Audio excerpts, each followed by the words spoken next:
Hello guys, andito kami sa labas. So, sasamahan ko si Daddy JP, magpapagupit siya. Pero bago kami pupunta sa pagupitan, dadaan muna kami sa karakti. Nandito po kami, nag-order kami ng 2 cups na karakti. So, ang bawat isa po guys, 200 fils lang. So, worth it siya. Tapos, ang sarap niya kasi may kasama, grade tea siya na may kasama siyang gatas. Tapos, bali, in-order ko dyan is less sugar. Kasi nga, nagle-less sugar ako kasi nakakatakot magkaroon ng diabetes. So, ayan po yung tsura niya ng karakti. Tapos, pagkatapos namin mag-karakti, dumaan naman kami sa Goldilocks restaurant. Ito po yung bakery na may kainan na rin.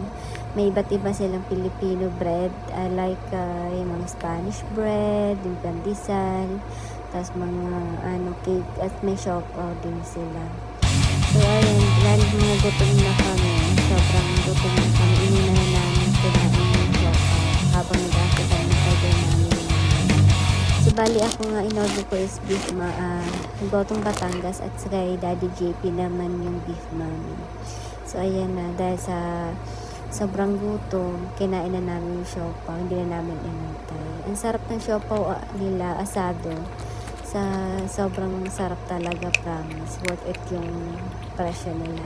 Ito nga pala guys yung kainan na pinakamura dito sa Gudaybiya.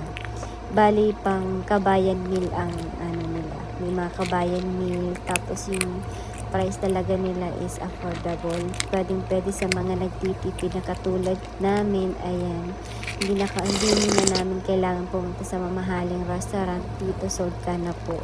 Bukod sa masarap ang pagkain nila, murang-mura talaga sila. Kaya naman dinadayo sila at laging puno yung lamesa nila. Minsan po guys, hindi kami nakakaupo dito sa dami ng customer. Kasi ito talaga yung pinaka-affordable na kainan dito.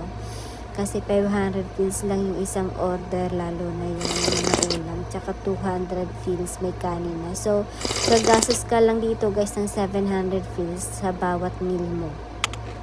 Hindi katulad ng ibang restaurant na gagastos ka na 1.5. Yan. So, dito kayo sa Goldilocks. So, bukod sa mabait yung mga server, masarap talaga yung luto nila. Yan ang binabalik-balikan namin, yung gotong Batangas, saka yung beef mami. Hindi ko pa sila natatry sa kabayan nila. Pero favorite ko talaga yung gotong Batangas kasi may libre siyang pandesal. Sa pandesal naman guys, hindi ko siya pinapainit kasi nagiging